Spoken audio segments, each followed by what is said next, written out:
Hi everyone. ఈ model hands కోసం మామూలుగా లైనింగు ఒరిజినల్ క్లాత్ మామూలు కట్ చేసుకుని మెజర్మెంట్ ప్రకారం మధ్యలోకి ఫోల్డింగ్ దగ్గర ఇలా కట్ చేసేసుకోవాలి. 2 పీసెస్గా దేనికది కట్ చేసుకోవాలి. లైనింగు ఒరిజినల్ క్లాత్ మళ్ళీ తర్వాత దేనికది యాడ్ చేసుకోవాలి. లైనింగు ఒరిజినల్ క్లాత్ ఎదురు బొదురు పెట్టి చూసుకున్న తర్వాత యాడ్ చేసుకోవాలి. యాడ్ చేసేటప్పుడు రెండు కూడా యాడ్ చేసుకోవాలి.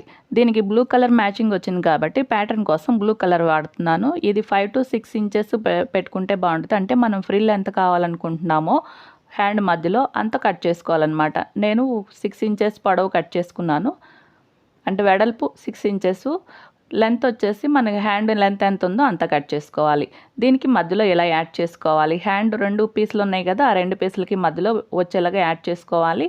ఈ బ్లూ కలర్ క్లాత్ని ఫోల్డ్ చేసుకుని మధ్యలో ఒక మార్క్ చేసుకోవాలి. పైన కింద కూడా ఇలా ఫోల్డ్ చేసుకోవాలి. ఈ మార్క్ దగ్గరికి ఈ ఫోల్డ్ వచ్చేలాగా హ్యాండ్ని ఇలా ఫోల్డ్ చేసుకోవాలి. చూడండి నేను ఎలా అయితే ఫోల్డ్ చేస్తున్నానో సేమ్ అదే విధంగా ఫోల్డ్ చేసుకోవాలి.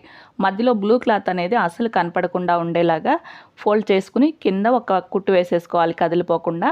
మళ్ళీ కింద నుంచి పైకి ఒక 4 to 4.5 ఇంచెస్ పైకి ఇంకొక మార్క్ చేసుకోవాలి.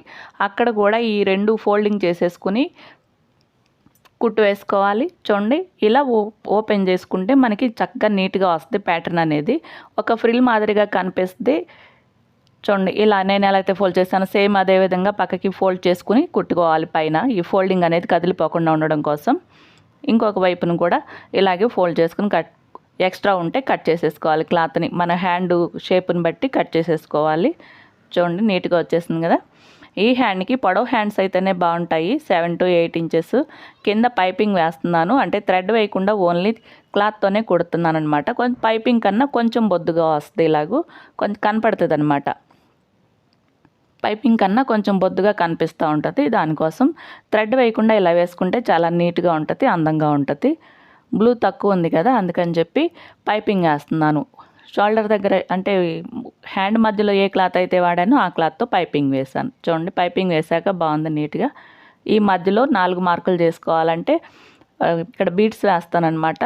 సేమ్ గ్యాప్తో మార్క్ చేసుకోవాలి ఈ 4 మార్కులు కూడాను. ఈ మార్క్ చేసుకున్న చోట బీడ్ వేసుకుంటున్నాను. వైట్ మ్యాచింగ్ ఉంది కాబట్టి వైట్ బీడ్ వేసాను. చాలా అందంగా ఉంది.